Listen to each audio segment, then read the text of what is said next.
Olá, tudo bem? Meu nome é Gleiciane Oliveira e esse aqui é o meu canal no YouTube, onde a gente faz algumas trocas e dialoga um pouco sobre psicanálise, a vida, a clínica e todo o tripé freudiano, que é supervisão, análise e os nossos estudos. Então hoje eu trago para você o nosso encontro que aconteceu no dia 17 de agosto de 2021, onde a gente discutiu um texto do Freud fundamental, que é sobre o sentido antitético das palavras primitivas.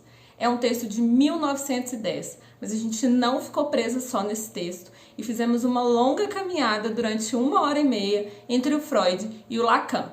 Deixa aqui nos comentários o que você achou desse momento, se vocês acham que é interessante trazer os outros encontros que a gente já fez ou que a gente pode vir a fazer sobre textos freudianos e lacanianos.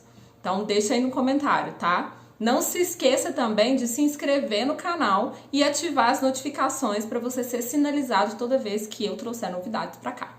Ok? Deixo agora vocês com o nosso diálogo desse dia. Até! Antes de mais nada, queria agradecer vocês a presença nessa terça-noite pra gente conversar sobre esse texto que eu confesso que eu tava assim já doida para poder fazer essa conversa, mas eu resolvi estudar um pouco mais, porque de fato é um texto que captura a gente em diversos pontos, né? E aí eu acho que o diálogo ele sempre pode trazer outras questões novas, né? Então por isso a minha proposta. Então, antes de mais nada, eu mandei para vocês a referência desse livro, porque essa tradução ela é muito diferente da Imago, né? Eu fiz a leitura em paralelo para ver e eu acho que a gente tem alguns pontos ali importantes de serem considerados da diferença. E aí eu vou começar compartilhando com vocês, antes de mais nada, algumas referências que eu estudei nesse percurso de esmiuçar esse texto. Mas, gente, não é para descabelar, viu? É coisa de a gente fazendo no tempo mesmo. Então, antes de mais nada, o Freud começa o sentido antitético das palavras primitivas citando interpretação dos sonhos. Então, se vocês tiverem aí a publicação da Imago, ou dessa capa preta, ou da capa azulzinha, que eu sei que a numeração é igual, a citação do Freud, do texto, da primeira página, tá lá na página 344. E aí, quando você vai ler, o momento em que o Freud está fazendo essa construção é um momento em que ele está na construção do capítulo 6, que é o segundo capítulo mais importante da interpretação dos sonhos. O primeiro é o 7, né? Então, todo mundo vai sempre lá nos últimos. Eu tô fazendo esse trabalho junto com a Thalita, né? A gente tá lendo a interpretação dos sonhos desde janeiro, estamos aí quase uma pós-graduação sobre esse tema. E aí é muito interessante a gente ver a costura que o Freud vai fazendo até chegar nesse momento aqui dessa citação. Então, acho que a primeira coisa que a gente precisa ter em mente é esse texto da interpretação dos sonhos. Outro texto que, estudando, eu cheguei nele. E eu confesso que eu já tinha comprado a tradução da Autêntica e não tinha lido ainda. É esse querido aqui, que é As Afasias. É o único livro publicado desse escrito do Freud, é pela Autêntica. Então, assim, eu fiquei muito surpresa. É um texto muito incômodo de ser lido, antes de mais nada, porque o Freud está muito biológico, né? É um texto considerado médico. Justamente por isso ele não foi traduzido junto com os outros na coleção da Imago. E esse aqui foi a primeira publicação da Autêntica. Olha só que interessante, né? O primeiro livro que a Autêntica se propõe a traduzir em relação às obras incompletas é esse aqui das Afasias. E aí, lendo esse aqui, eu cheguei num outro, porque é essa costura, né? Que é esse aqui, o Compêndio, que é o último.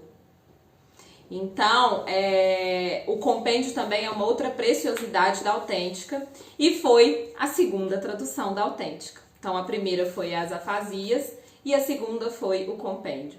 Aqui, o Freud propõe um aparelho da linguagem, olha como nos interessa. E aqui, ele propõe um aparelho psíquico, que já fechando aí a primeira tópica e a segunda tópica, né, freudiana. Estudando esses dois, eu pensei, preciso saber o que Lacan vai dizer disso tudo, né? E aí cheguei em alguns lugares, muitos lugares. Primeiro, Seminário 1, que é onde ele vai falar lá de um ponto muito fundamental pra gente, que é os escritos técnicos do Freud, né, o nome do seminário, e ele vai retomar pra gente alguns pontos pra gente não esquecer de qual que era a proposta freudiana, porque era o que havia sido esquecido naquela época. Estudando o seminário 1, eu vim parar onde? Nos escritos, que digamos, né, é meu xodozinho. É por onde eu comecei a estudar o Lacan. Lá nos escritos, a gente vai parar num texto do Lacan, na verdade em dois, né? A gente vai parar em dois textos do Lacan. O primeiro deles é A Psicanálise e Seu Ensino, que é um texto fundamental pra gente. É um texto em que o Lacan vai falar principalmente do que é isso que é aprender a psicanálise, fazendo uma crítica aí aos pós-freudianos. Então, esse foi um texto fundamental para mim. Eu também fui parar lá nos outros escritos. O que tem lá nos outros escritos? Tem um texto que é muito importante. Todos os outros escritos é importante, né? Mas tem um texto que é muito importante lá, que é o que vai me levar para o seminário 11, que é esse aqui, ó. Problemas cruciais para a psicanálise. É um texto curtíssimo, 4 páginas, assim, contando frente e verso. É um texto de 64, que é o mesmo período do seminário 11. Então, cá vim eu esmiuçar esse seminário, né? Que é um seminário, para mim, muito desafiador, porque eu já acho que o Lacan já caminhou bastante, né? E aí, às vezes, falta alguma coisa dos outros seminários pra gente na hora de estudar, mas a gente segue mesmo assim. E aí, o ponto aqui que eu diria que é interessante de vocês estudarem assim, mais especificamente, é a transferência e a pulsão.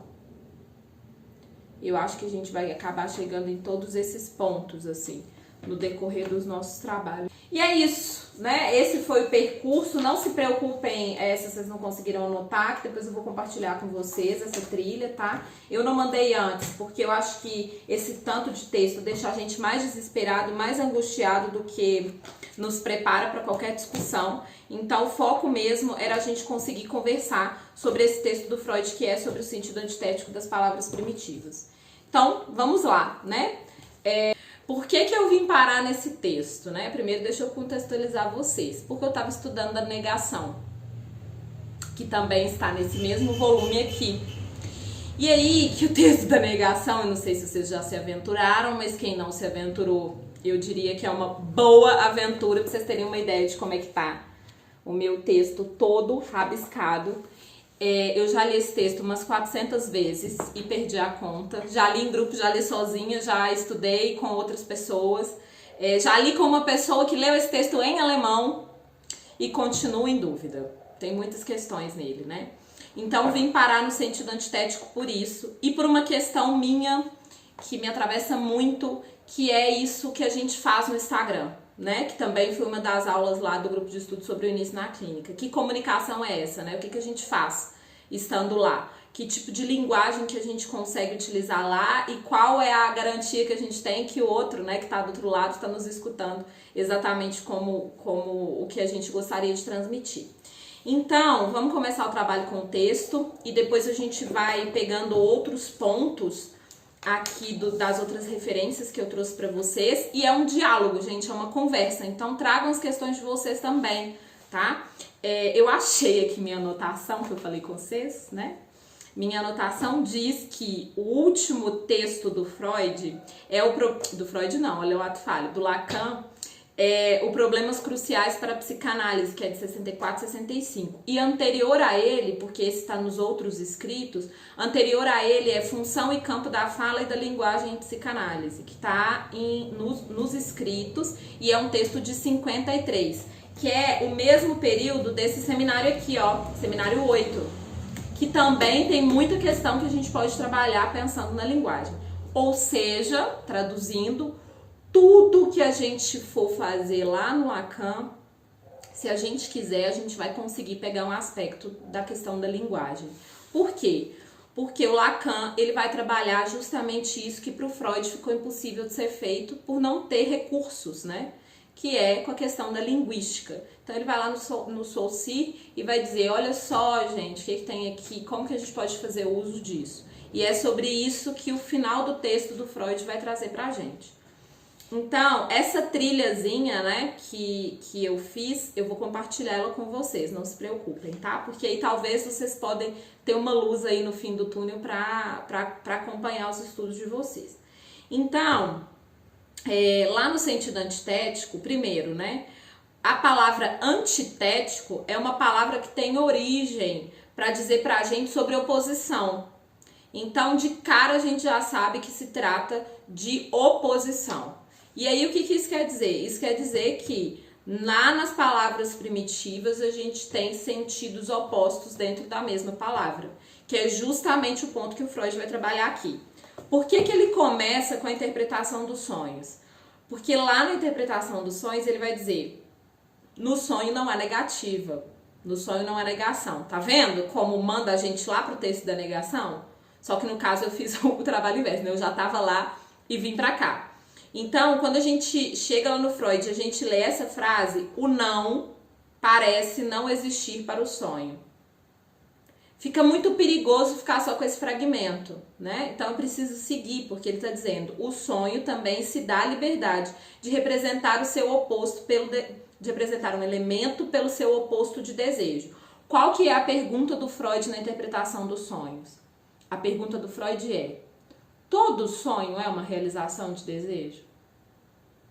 Essa é a pergunta que ele vai elaborar lá. E aí quando ele vai pensar assim, ele vai afirmar, né? Todo sonho é uma realização de desejo, sim. Ele vai afirmar pra gente. E aí, logo mais à frente, ele vai dizer assim: todo sonho é uma realização de desejo, mas isso não quer dizer que o sonho apareça como uma coisa positiva sempre. Ou seja, eu quero isso, desejo isso, isso aparece no meu sonho e eu me realizando. A realização do desejo também é exatamente a medida oposta. Então, por exemplo, né, eu tenho um amor platônico, sei lá, por um vizinho. E aí, no sonho, tanto eu posso aparecer casando com o vizinho quanto matando o vizinho. É isso que ele está dizendo pra gente, né? Por quê? Porque o sonho também tem o mesmo sentido inversamente proporcional. Só que a gente precisa de tomar cuidado, porque é nesse ponto que ele está falando que a negação não existe no sonho. Você tá entendendo? Porque assim, por que a negação não existe no sonho? Porque no sonho, quando eu sonho com alguma coisa negativa, essa coisa pode ser positiva. Então, se eu tô querendo matar meu vizinho, isso também pode dizer do meu amor pro meu vizinho. É isso. Então, se a gente tá vendo como se a gente fica só com o recorte, fica parecendo assim: então eu sonho e não tem nenhum não no sonho, né? E não é assim, não é isso que ele tá dizendo, é preciso ler um pouquinho mais, né? O que vocês acham, gente? Tá indo aí? Alguma questão nesse ponto?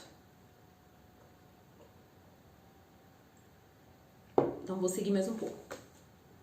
Aí ele vai dizer que os intérpretes de sonhos da antiguidade parecem ter feito um extenso uso da suposição de que uma coisa no sonho pode significar seu contrário. É porque lá na interpretação dos sonhos, o Freud vai fazer todo esse estudo, né? Os primeiros capítulos são todos destinados a um estudo muito profundo do que diziam naquela época sobre os sonhos. Então ele vai na filosofia, ele vai na religião, ele vai na ciência, ele vai na Grécia Antiga, né? Ele vai em Sócrates, ele vai em Platão. E vai em vários cientistas daquela época que tentavam dizer sobre o sonho. Por quê? Porque ele não se aquietava com uma única resposta. Porque apesar de cada um ter uma resposta sobre o sonho, nenhuma das respostas conseguiam abarcar a totalidade do que era um sonho, se esse sonho é ou não a realização de um desejo. E olha, gente, só uma observação. Esse é um texto de 1910 e é um outro ponto muito importante que eu gosto sempre de lembrar nos estudos, que é o seguinte: a gente não pode esquecer que há um contexto histórico do Freud de pano de fundo nos nossos estudos. Então, o que é que aconteceu de 1910 a 1923? O Freud está saindo da primeira tópica rumo à elaboração da segunda tópica. Qual que é a primeira tópica? inconsciente, pré-consciente, consciente. Qual que é a segunda tópica? O super-eu e o isso. Eu sempre erro, porque eu vou falando igual a Imago, né? O ego, o id e o isso. Então, quando ele faz esse salto de uma tópica para outra, ele tem uma série de elaborações de textos que são chamados textos sobre a técnica, para a gente poder sustentar o nosso fazer clínico. Então, 1910, o Freud já estava nesse período. E 1909 e 1910, o Freud fez duas revisões muito importantes na interpretação dos sonhos. São 8 revisões, né, gente? São 8 edições com alterações. E aí, essas alterações todas, elas não vão culminar no apagamento do Freud de alguma coisa que ele disse para outra que ele passa a dizer. Mas sim uma negação do tipo assim, eu disse isso em 1903, mas agora em 1910 eu falo outra coisa.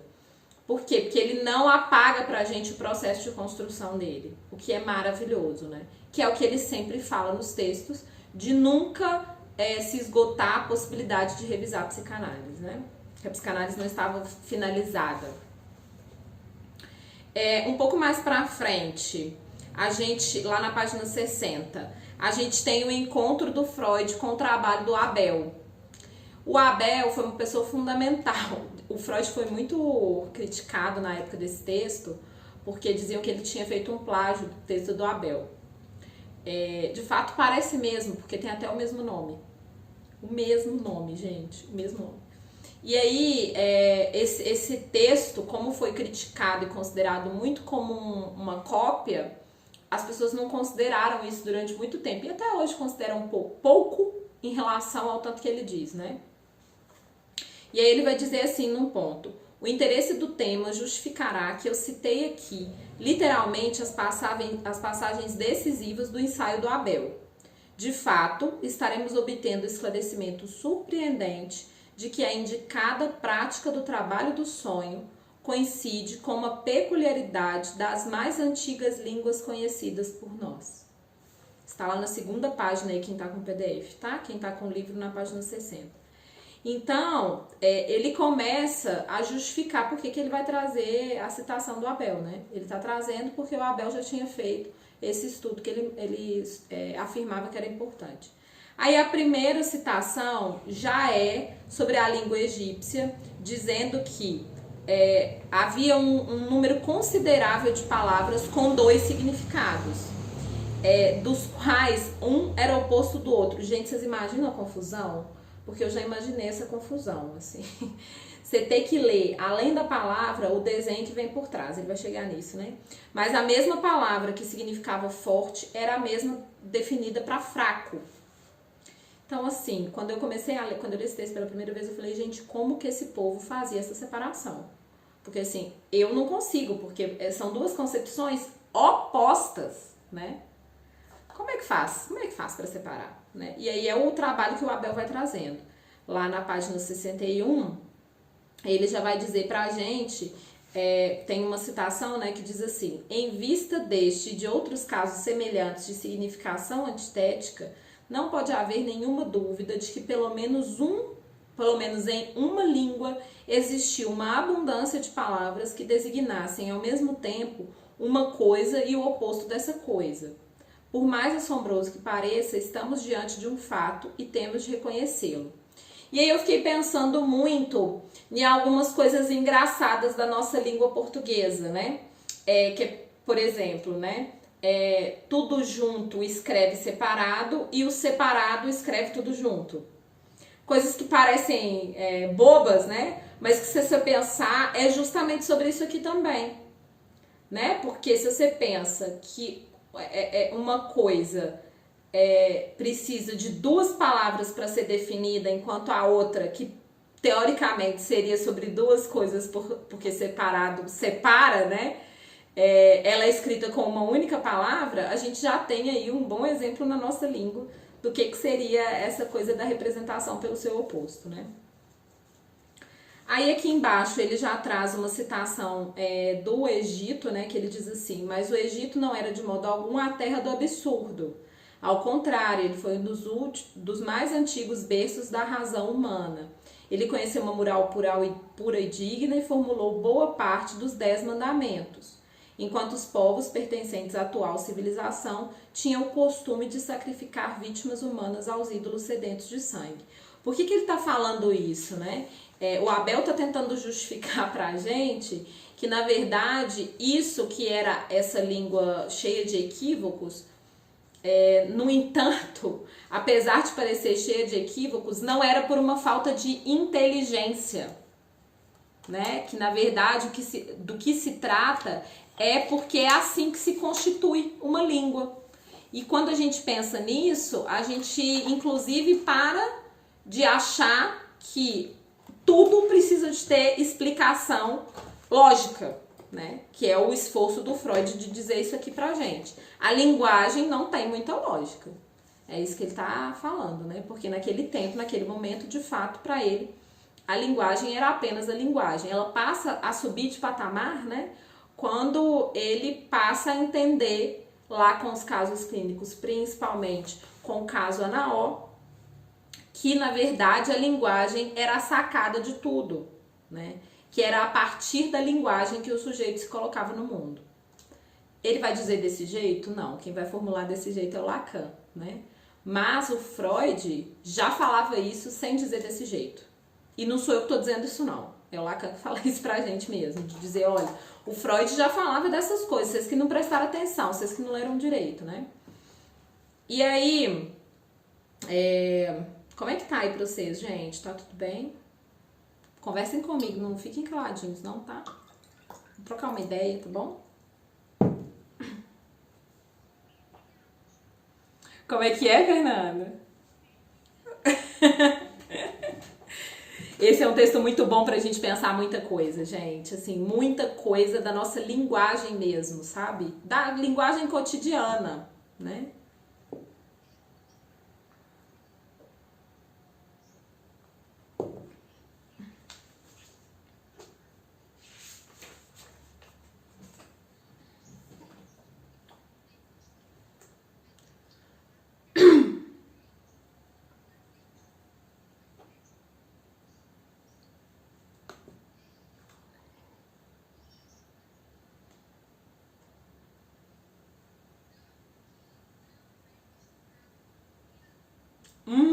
Muito bom.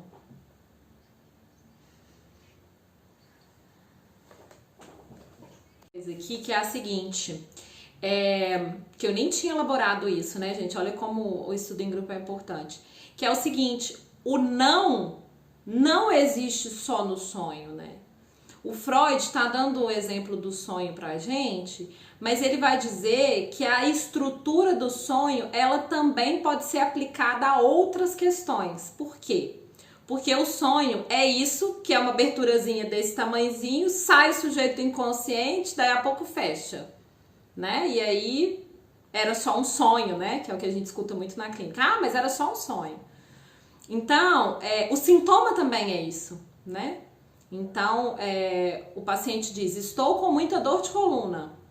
E aí você diz, mas de onde vem isso? Ah, não sei, é porque eu tenho uma posição ruim, né? Durmo mal e tal. Ah, mas será que é isso mesmo? Ah, eu acho que sim, né? Porque não tem nada a ver com os meus problemas com a minha mãe. Ninguém tava falando que tinha, né? Assim, que é o texto purinho da negação, né? Então, olha só como, que também no xiste, né? Que é aquela brincadeira que esconde a verdade, né? O xiste é um elemento super potente, assim, pra gente pensar a clínica. Então, a negação, ela não existe para o inconsciente. Por quê? Porque o inconsciente, primeiro, ele não cessa de se inscrever, senão a gente falava com ele, para aí, querido, já tá bom. Não quero mais, já acabei minha análise, agora não preciso mais de você, né? Primeira coisa seria essa. E a segunda coisa seria ele parar de encher nosso saco, né? De fazer a gente produzir sintoma, né? De fazer a gente sofrer, ficar angustiado, não saber por quê. De haver um desconhecido em nós que a gente não tem acesso, né? Que eu acho que isso é uma coisa que eu falei lá no grupo de estudos e eu posso trazer aqui para vocês que eu achei muito bom, assim. Quando eu me deparei com isso no Lacan.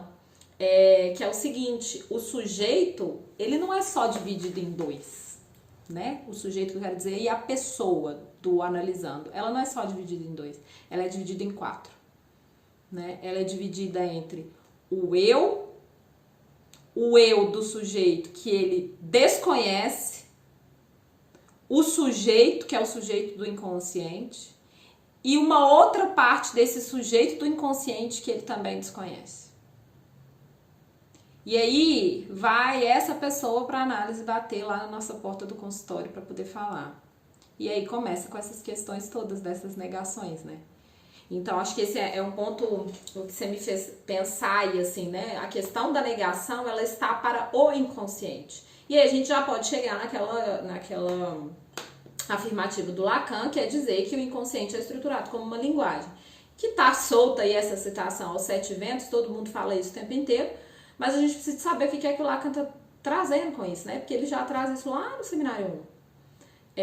E o que ele está dizendo é que é o seguinte, que só é possível a gente decifrar o inconsciente porque há um ciframento. Ou seja, há uma linguagem ali própria do inconsciente. E aí a gente só vai conseguir decifrar isso que escapa, porque a gente só vai conseguir trabalhar com o que escapa através da linguagem.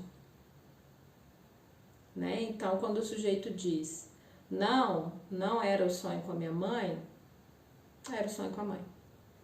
Ah, Gleiciane, mas então todas as vezes vai ser assim? Não, claro que não. Né? É uma leitura que o analista precisa fazer daquele caso. Né? Que aí a gente entra na questão das estruturas que a Fernanda trouxe, né? Que é assim, como eu vou pensar a estrutura de um caso? Como eu vou pensar esse caso clínico? O caso clínico, isso eu escuto gente tanto em supervisão, as pessoas chegam angustiadíssimas querendo já colocar o paciente numa estrutura, né? E aí quando eu digo assim, peraí, vamos ver se tem algumas coisas antes, porque você tá querendo colocar ele numa estrutura, mas será que você tá escutando esse paciente? Será que você tá conseguindo, assim, fazer o que o Lacan chama da estiagem do ser do analista, para que o sujeito do paciente apareça? Será que está sendo possível? Será que tem transferência? Será que a gente já consegue fazer uma leitura da relação desse paciente com o outro? Porque senão, como é que eu vou falar de estrutura? Quais os elementos da fantasia desse sujeito que você conseguiu pensar? E aí a pessoa fala assim, cara, não sei nada disso que você está me falando, né? Não sei, nunca pensei nisso. Então vamos pensar nisso. Depois a gente pensa na estrutura. Então primeiro você precisa escutar, para depois a gente pensar na estrutura, né? E eu acho que é isso que é o ponto principal do Freud aqui pra gente, né? Porque o Freud vai dizer,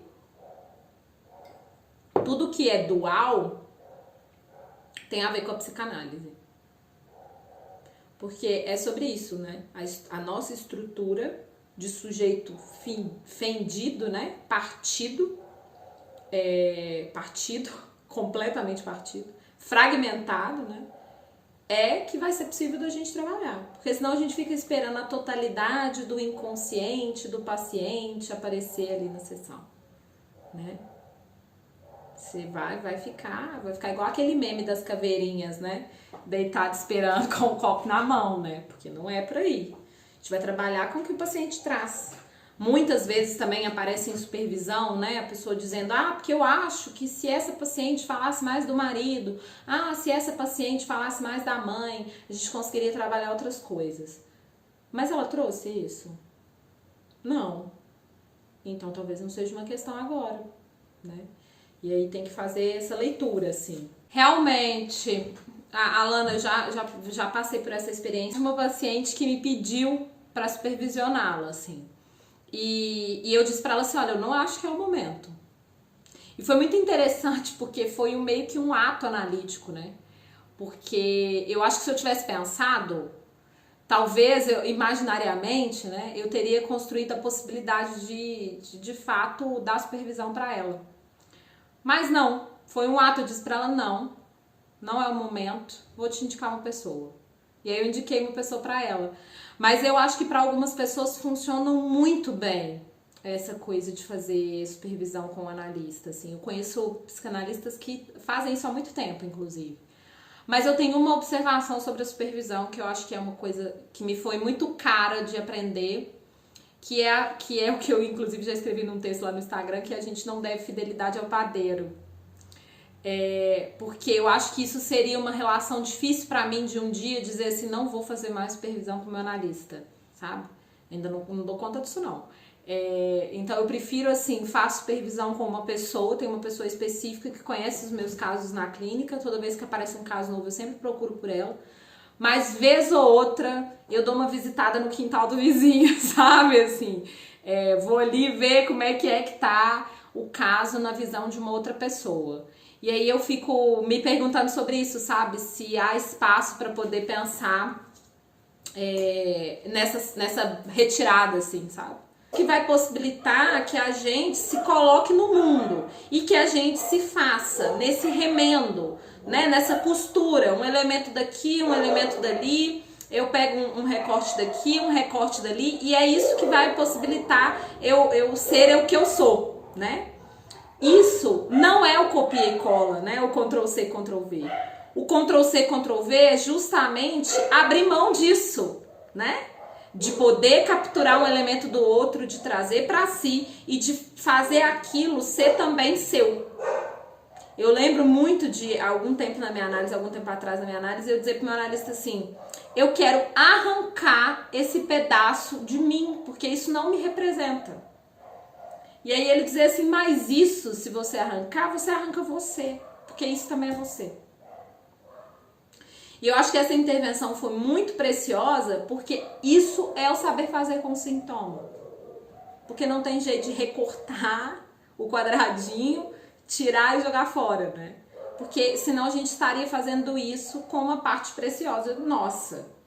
E aí a linguagem, quando a gente tenta trazer isso para a linguagem, né? Essa questão que é o que nos costura, o que nos faz angustiar, o que nos faz sofrer, a linguagem faz a coisa ficar entruncada, né? Porque eu digo uma coisa e você interpreta outra. Eu digo, a análise, não dá para copiar outro analista, senão ser analista seria como uma receita de bolo, e a pessoa interpreta, você está dizendo que eu não posso ser uma analista parecida com a minha analista. É isso que você está escutando. Inclusive eu falei brincando, né, com a pessoa, eu falei assim, achei ótimo seu comentário, mas leve para sua análise. Porque de fato, né, assim, quando eu pego isso, que é o que a Gleiciane disse, e pego isso para mim, direcionado para mim, tem um equívoco da linguagem aí, que não tem a ver com a Gleiciane, né? Tem a ver com a leitura que eu fiz. E é justamente esse o ponto do texto do Freud pra gente. Por quê? Porque ele vai dizer o seguinte, tudo na psicanálise é dual, bem, mal, ruim e bom, alto e baixo, eu e sujeito, né? Que aí o Lacan depois vai fazer essa separação em G e Moa. E aí essas separações é o que funda a psicanálise. Porque vocês já devem ter escutado que o Freud faz um rasgo no véu da humanidade. Esse rasgo nos divide, né? Num tempo antes do Freud e num tempo pós-Freud. E a gente não pode esquecer isso. Por isso que eu sempre pego a questão do contexto histórico como um ponto muito fundamental para a gente pensar aqui. Não podemos esquecer disso, tá? Vocês querem comentar mais alguma coisa? Então, vou seguir mais um pouco. Esses pares antitéticos, né, que o Freud está trazendo nesse texto aqui pra gente, a gente pode pensar em toda a construção freudiana, não só nesse momento. Então, por exemplo, a gente tem pulsão de vida e pulsão de morte, lembram? A gente tem sadismo, masoquismo, voyeurismo, exibicionismo, lembram? Olha os pares, né? Totalmente pares. E aí o Lacan vai dizer do G e do Moa, não é verdade? Que é o eu e o sujeito. Então, toda essa construção da psicanálise, ela se dá nessa duplicidade, que é esse rasgo, né? E aí, voltando aqui um pouco mais no texto, tem uma citação aqui do Abel, na página 63, que eu acho que dá pra gente pensar bem no que o Lacan vai trazer como cadeia significante, que é a seguinte: Lá no iniciozinho da página 63. É evidente que tudo neste planeta é relativo e tem existência independente, mas apenas na medida em que se diferencia em suas ligações com outras coisas, tendo em vista que todo conceito é gêmeo de seu oposto, como ele poderia de início ser pensado e como poderia ser comunicado a outras pessoas que tentavam concebê-lo, a não ser medindo pelo seu oposto. Então, a pergunta do Abel é: como é que eu vou explicar o que é ser bonito se eu não sei o que é ser feio? Como é que eu vou dizer que a pessoa é forte se eu não sei o que é ser fraco? Por isso ele diz que naquela palavra definida, na palavra fraco, também está a palavra forte. Por quê? Porque para eu saber o que é fraco, eu preciso saber o que é forte. Então é como se uma palavra estivesse sendo escrita sobre a outra. Então toda vez que a gente escreve forte, a gente também escreve fraco, né?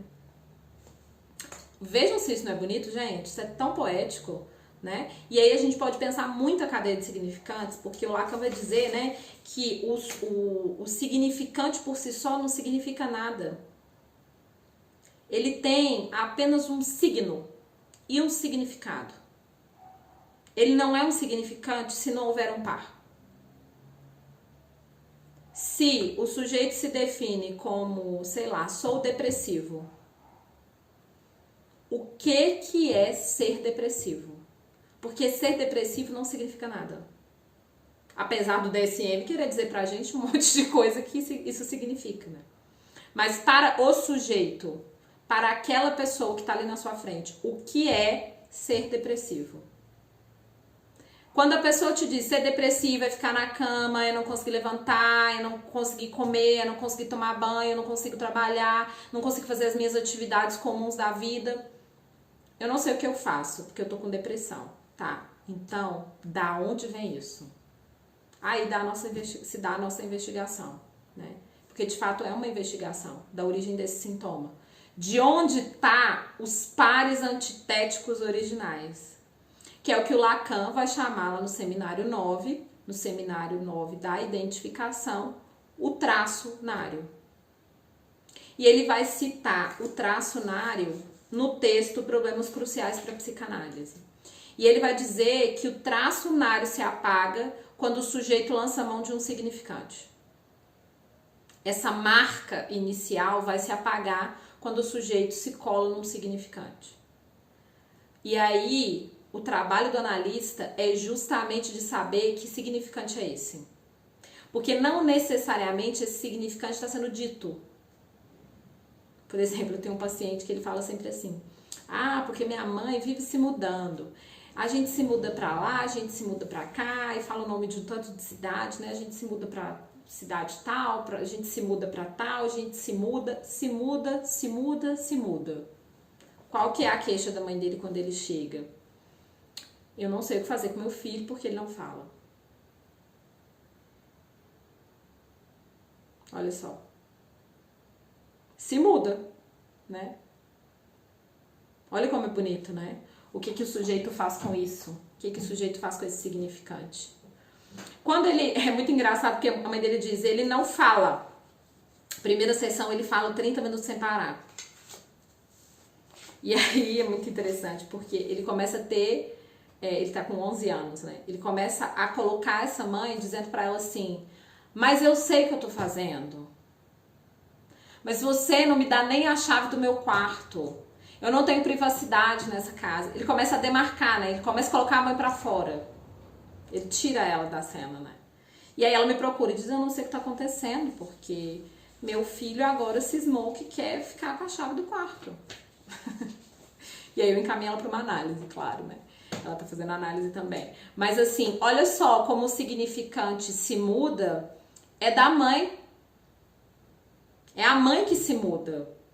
Mas ele tá com a mãe. Ele é um adereço da mãe. E aí ele se muda. Fecha completamente, né? Para de falar. E agora ele tá com outras questões. Agora ele fala que é uma beleza. Inclusive, a gente tá atendimento online, porque ele é quadro grave, assim, de saúde, quadro de risco, né? Então, ele não pôde ser atendido presencialmente. Então, desde o começo, eu nunca vi ele presencial. Desde o começo foi online. Foi um super desafio, porque com criança é muito complicado, né? Mas eu perguntei pra ele, eu falei com ele, você topa? Eles vão tentar. Falei, então tá bom, então vamos tentar. A gente tá tentando. Já tem quase um ano e meio. Já tem um ano e meio que a gente tá tentando. Então, estamos tentando até hoje, né? E assim, teve vários pontos desse caso que foram pontos de enodamento pra mim com a questão da linguagem. Porque eu não conseguia capturar isso que ele tava dizendo, né? Esse se muda.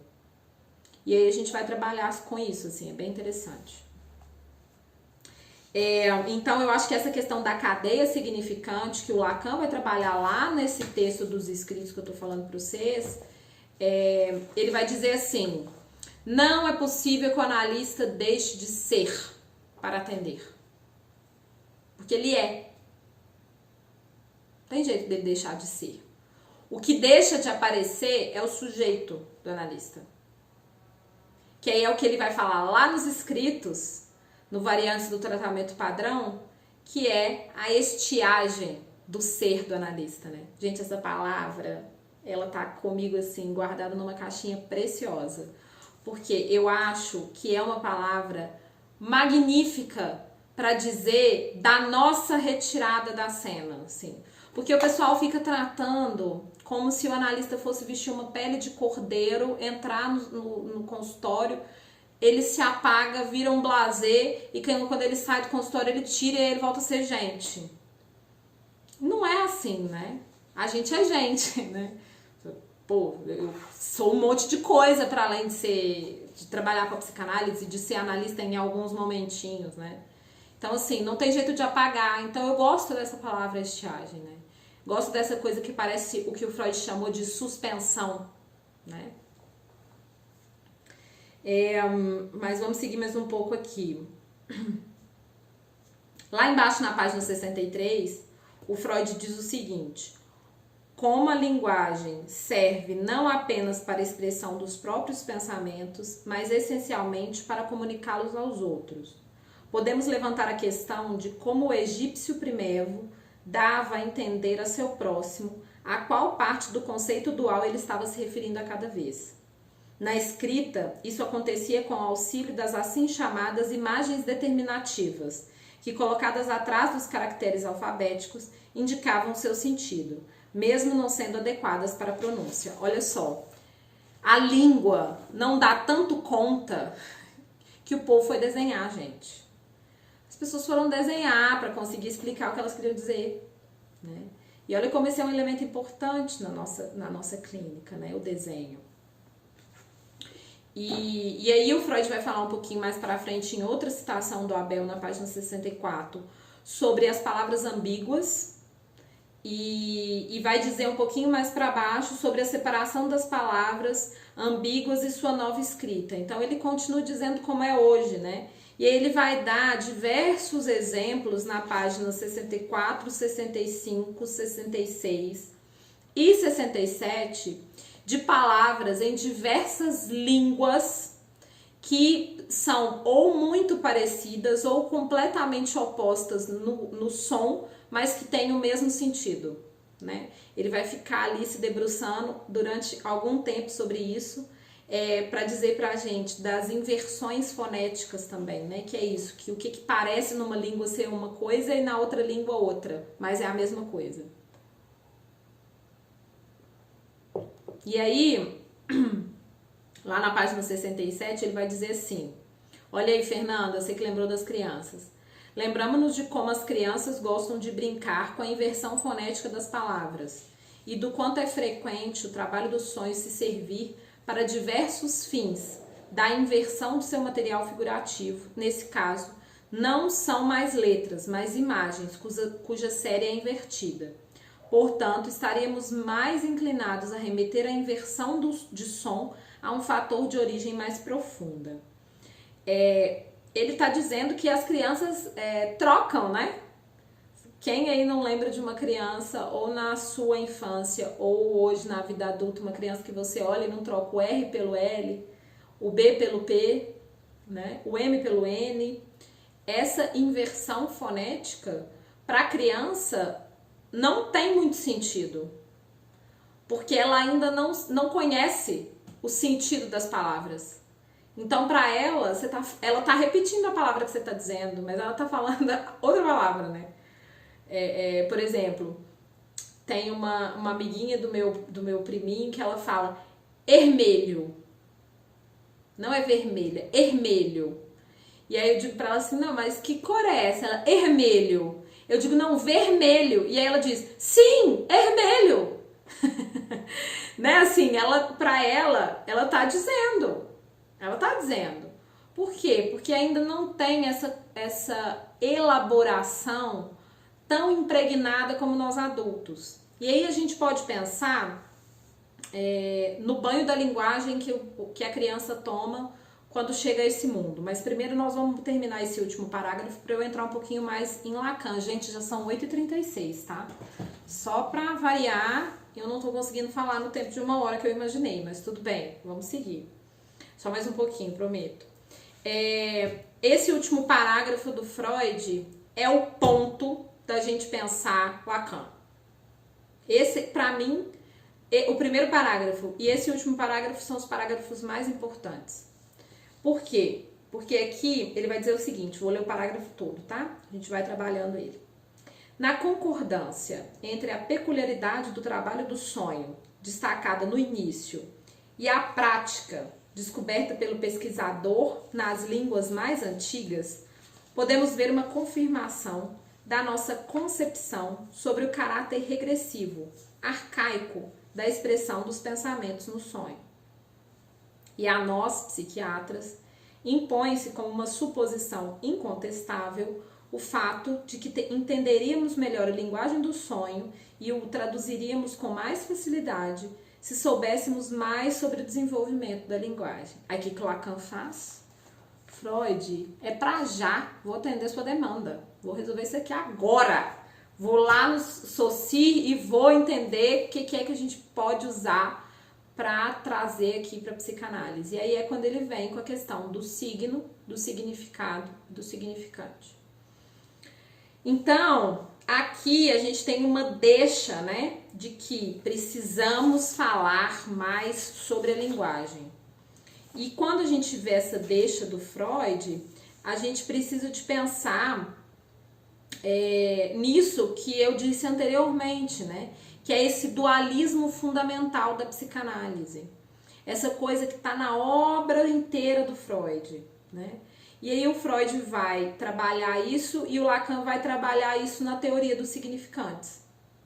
O Freud vai trabalhar isso durante toda a obra, e aí por isso eu deixei a dica para vocês, mas não se esqueçam, eu vou mandar isso para vocês depois, sobre as afasias e do compêndio. Porque aqui no compêndio, apesar de ter alguns textos que não foram finalizados, o compêndio já traz pra gente uma elaboração do aparelho psíquico. E aqui, uma elaboração do aparelho da linguagem. Então, são dois momentos distintos, né? O primeiro e o último texto do Freud. E aí a gente pode pensar em como que o Lacan parte disso para poder falar, por exemplo, da constituição do sujeito. E aí se a gente pensa na constituição do sujeito a partir lá do seminário 1, onde o Lacan vai trabalhar a questão do estágio do espelho, ele vai dizer: há algo que precede a fundação do sujeito, que é o bebezinho lá, o bolinho de carne, né? Que ainda não entrou na linguagem.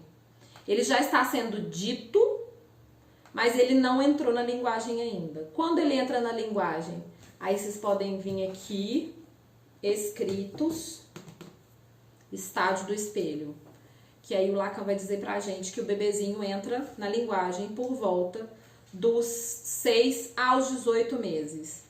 Gleiciane, mas dos 6 aos 18 meses fica muito vago pra mim. Que momento que é exatamente? Não sei te falar, pra cada sujeito vai ser um tempo. Mas o que é que acontece que ele vai entrar nesse momento na linguagem? Ele vai se reconhecer no significante que o outro diz sobre ele. Olha que trem bonito, gente. Fala sério. Não dou conta. É bonito demais. Por quê? Porque o outro... Por isso o espelho. Vocês vejam bem. Por isso o espelho. Por isso o Lacan foi lá na física. O Lacan vai dizer, o espelho côncavo coloca um objeto imaginariamente para aquele que vê como um objeto completo. Que é aquela história do vasinho vazio com a florzinha para baixo e que quem vê no espelho refletido vê o vaso com a flor em cima.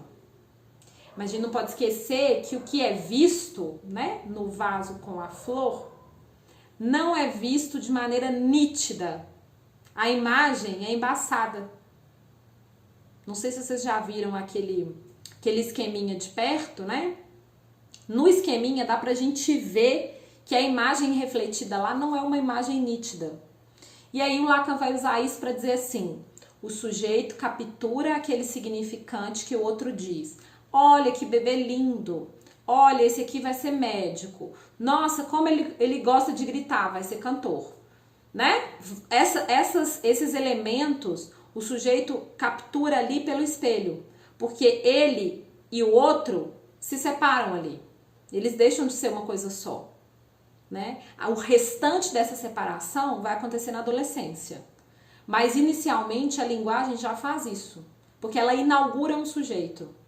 Dá para saber qual é o momento que isso vai acontecer? Não, não dá, porque isso vai acontecer como um estalar, né? É muito rápido, mas depois disso, né, a gente pode entender que ali há de fato um sujeito do inconsciente.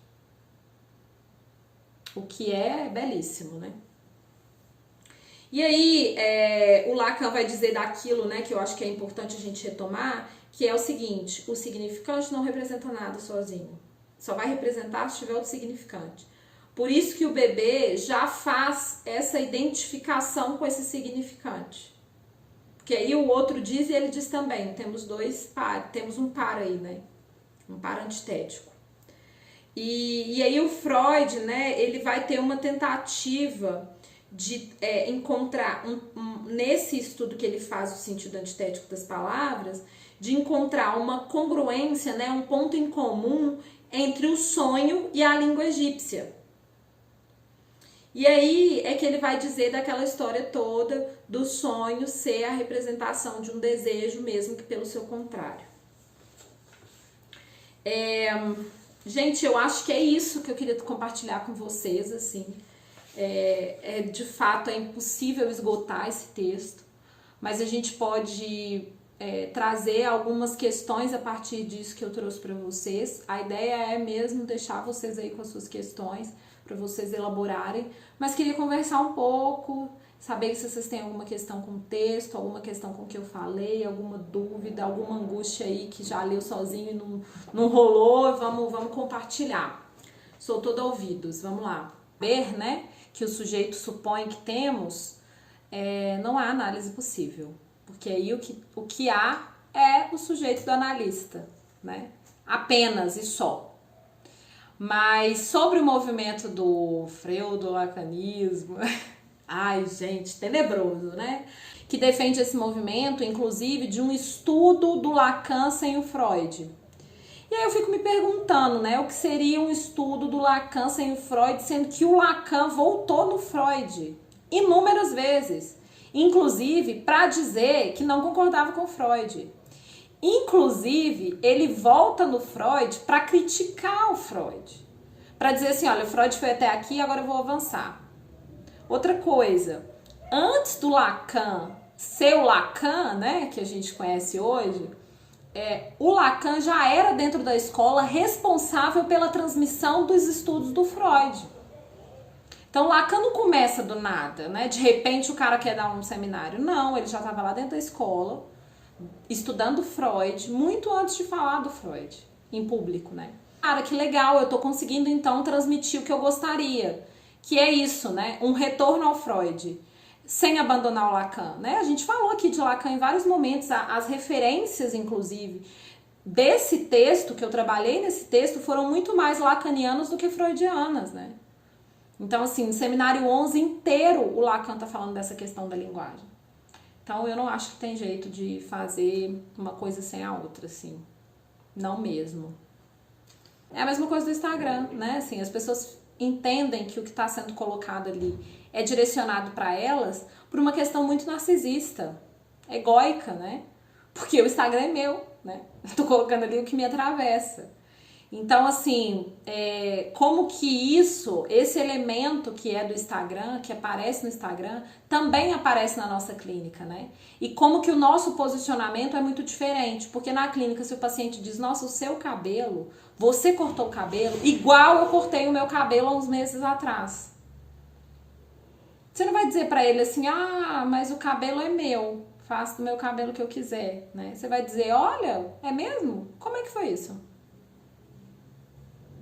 Né? Porque aí não há um saber a priori. Eu acho que esse é um ponto da cadeia significante que a gente pode pensar, que é o seguinte, o significante só significa o S1, só significa alguma coisa se tiver o S2. Onde está o sujeito nessa relação entre um significante e o outro? No entre. E aí, por que os significantes são impares? Por quê? Porque só depois do S2 é que eu vou compreender alguma coisa acerca do S1. O texto do Lacan, Os Três Tempos. E aí, se eu entendo que não tem um saber a priori, a estiagem do sujeito, do analista, é muito mais fácil ali. Porque você já está trabalhando isso na sua análise. Isso já está posto para você. Que quando uma pessoa chega para você e diz, eu tenho depressão, você não sabe nada sobre o que é isso.